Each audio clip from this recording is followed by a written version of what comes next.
By the way, yes, I am right in my bed, bitch. It is comfortable here, and I don't feel like moving. Okay. Celebrities. We love to hate them, shouting from their luxurious yet toxic Hollywood bubbles fake deep bullshit to their massive audiences. Oh, how we love to see it. You got Chrissy Teigen shitting on Bernie for no reason via Twitter, John Legend choosing to endorse a fake progressive over a real one, Yvette Nicole Brown tweeting at Bernie supporters like a rabid dog, Drake and Josh is ruined for me now, Ava DuVernay not knowing how to read because, you know, Bernie.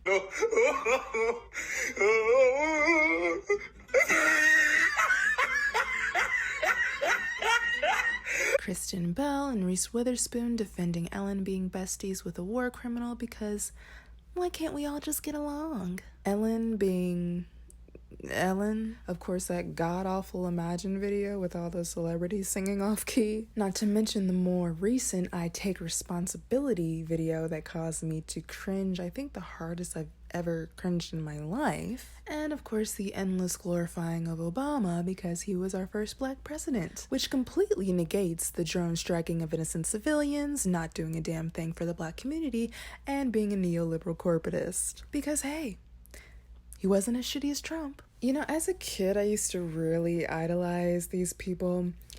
Now, I see just how ignorant these motherfuckers actually are.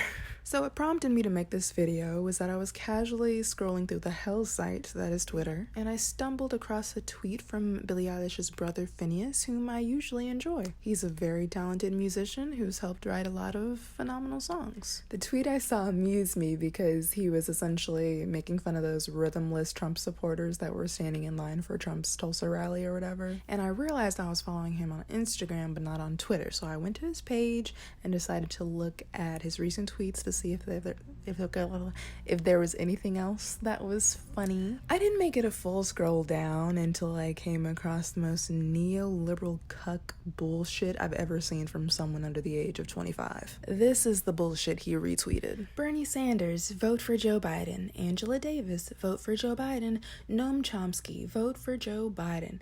A very online leftist trying to look cool to their followers. Biden is no better than Trump. And then he also proceeded to retweet this next tweet that was a response to the prior tweet. If you're a Trump voter, own it, but don't dress it up as a protest. I'm voting Green Party equals a vote for Trump. I'm going to write in Bernie equals a vote for Trump. I'm staying home equals a vote for Trump. Turns out he's a typical Hollywood lib too. Awesome. Let's discuss the first tweet really quick. So because Bernie, Angela Davis, and Noam Chomsky think we should all vote for a war criminal rapist, that means we should just fall to their feet, say, yes, massa, and fall in line. You do realize that we are allowed to disagree with people we respect, right? No, but seriously, neoliberals actually tell the left to shut the fuck up and get in line while catering to the right. Actually had a longer career in politics, that there isn't the same enthusiasm, some say, that when you look at other measures like online searches, people aren't searching to hear what Joe Biden's saying right now. Fair or not, what do you say to that? Shut the hell up and grow up, right? We've got a guy who is an existential threat to everything you believe in, right? Shut up. Get in line, let's get rid of this guy, and then we can argue on the other side of it. And for you to imply that anyone rightfully criticizing Biden is, quote, trying to look cool to their followers is condescending as fuck. Typical Hollywood neolib bullshit rhetoric. Now, is Biden just as bad as Trump? Probably not, even though Trump hits Biden from the left on certain issues, which, how? Just how? But to just ignore Biden's terrible record and rapid cognitive decline just because he's our only option thanks to the corrupt DNC, corporate media, and our bullshit two-party system is pathetic. And something I will not do. Also, a vote for Trump is a vote for Trump. That's it, love. So for you to sit there in your $1 million Hollywood home and tell me that I'm a Trump voter just dressing up my vote as a protest is fucking disgusting. Not to mention fucking idiotic. A vote for the Green Party is a vote for the Green Party. A write-in for Bernie is a write-in for Bernie. Staying at home and not voting is staying at home and not voting, which, when you give Americans two candidates as shitty as these, what the fuck did you actually expect? This horrible strategy of you shaming people into voting for the lesser of two evils didn't work so well in 2016. Why the fuck would it work now? Maybe shaming voters who choose to vote differently than you and gaslighting them into thinking they're a Trump supporter actually doesn't help you get more votes. What a concept. I'm just so fucking tired of these dense, clearly uneducated celebrities spreading this type of fuckery to their massive audiences. I really hope he hasn't brainwashed Billy into believing this dumb shit too, because Lord knows older siblings are impressionable. The only thing y'all are saying is Trump bad. Wow. What a compelling argument. You know what, let's just ignore all of the war crimes and the pro-segregation shit and the crime bill authoring and the Anita Hill thing and the recorded fondling of young girls and the obvious dementia and the rape allegations and not wanting healthcare for all and the Wall Street bailout and not wanting a Green New Deal to save our dying fucking planet. Trump bad is by far the most convincing argument I've ever heard. Wow. Give it up. The man still thinks marijuana is a gateway drug.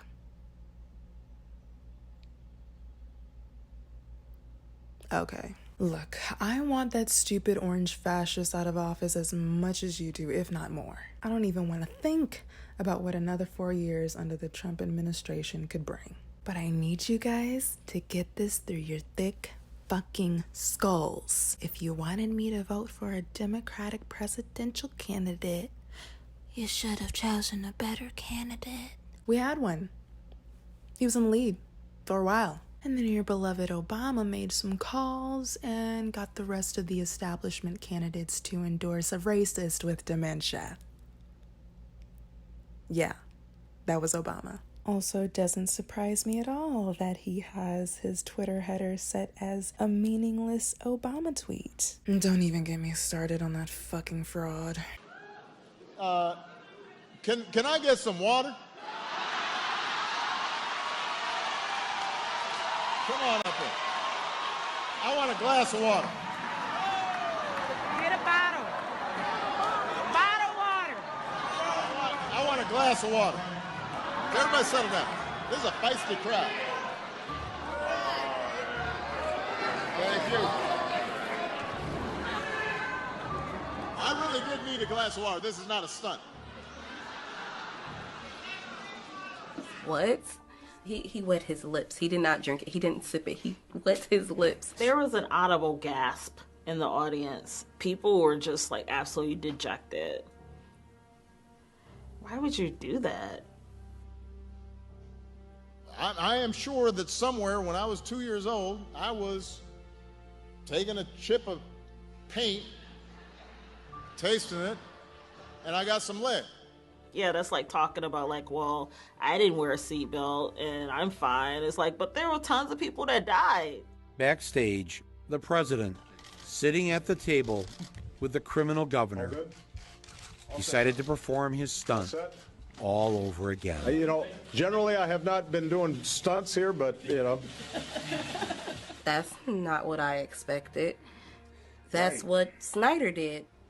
It felt like he minimized like what people are actually going through and struggling with. If you were actually lead poisoned, you would not be president. You would be janitor Barack Obama. We were holding on to hope that he would declare a disaster area. A disaster would give us FEMA. It would give us pipe replacement, get engineers in here. Then we could get Medicare for all the residents of Flint. As soon as he took a drink of the water and said everything's fine, that was that. And look at it, years later, it's still poison. When he came here, it was my president, but when he left, he was not my president. It'd be one thing if Joe Biden was willing to make one concession to the left. Like if he promised to legalize marijuana or fight for a Green New Deal. I'd be like, okay, at least that's something to vote for. And even then, I would still have a hard time believing he would actually follow through on those promises. But he's refusing to cater to the left. Period. Like, he's giving me nothing to vote for, literally nothing. I know a lot of you are okay with simply just voting against something. In this case, it's Trump and his neo-fascism. I get that. That was me in 2016 when I held my nose voting for Hillary, and look where that got me. I'm sorry, I'm just not doing it anymore. I'm not. I respect your right to choose to solely vote against something. Now respect my right to choose to solely vote for something. I'd actually like to be proud of who I vote for. Sorry. And here's the real kicker. I'm not even trying to encourage others to vote the same way as me. If you feel the need to vote for Biden to do what's best for you, then baby, do you. Especially if you live in a swing state, I get it. But as soon as I'm like, nah, I'm good, I'm just gonna focus on the down ballot candidates this election, I get met with, how dare you not fall in line like the rest of the sheep? How dare you not vote the way I want you to? Clearly you're a Trump supporter. Like, do y'all even attempt to use logic when you come at progressives with these shitty talking points? Sorry guys, I'm not falling for the gaslighting. I spent years in a relationship being gaslighted. It doesn't work on me anymore. Maybe instead of using all your big lib energy to shame leftists into voting for your buddy Joe, you should use that same energy to rally up people who don't vote at all and convince them to vote for him. Because this strategy y'all got now is failing miserably. Again, I ask, how well did that strategy work out for y'all in 2016? I'll wait.